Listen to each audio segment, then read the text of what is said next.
Hello guys, pakita ko lang sa inyo yung bagong blessing natin dito sa bagong pisa natin sa ating binili kay Biboy Enriquez na Boston McLean na tong babae na to.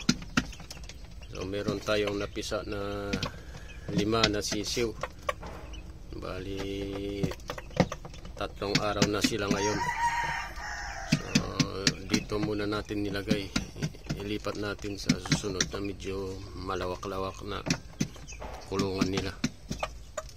So ito muna yung binigay natin na inumin nila.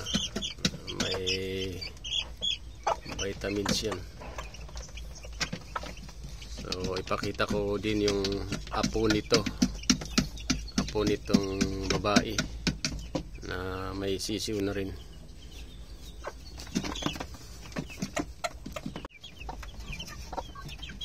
Ito guys mga idol, yung apo ng binili natin kay Biboy na babae. Kaya tingnan niyo yung nanay nila, halos parehas ang kulay. Kaya tingnan niyo yung kulay niya. Ito medyo japsoy yung pinalabas niya na mga anak.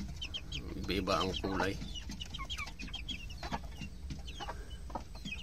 Binigyan din natin ng inumin nila, may vitamins din yan.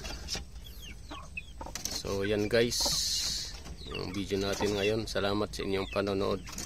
Shout out sa inyong lahat mga idol, mga supporters ko at mga viewers ko, saka mga OFWs na nanonood din sa ating video.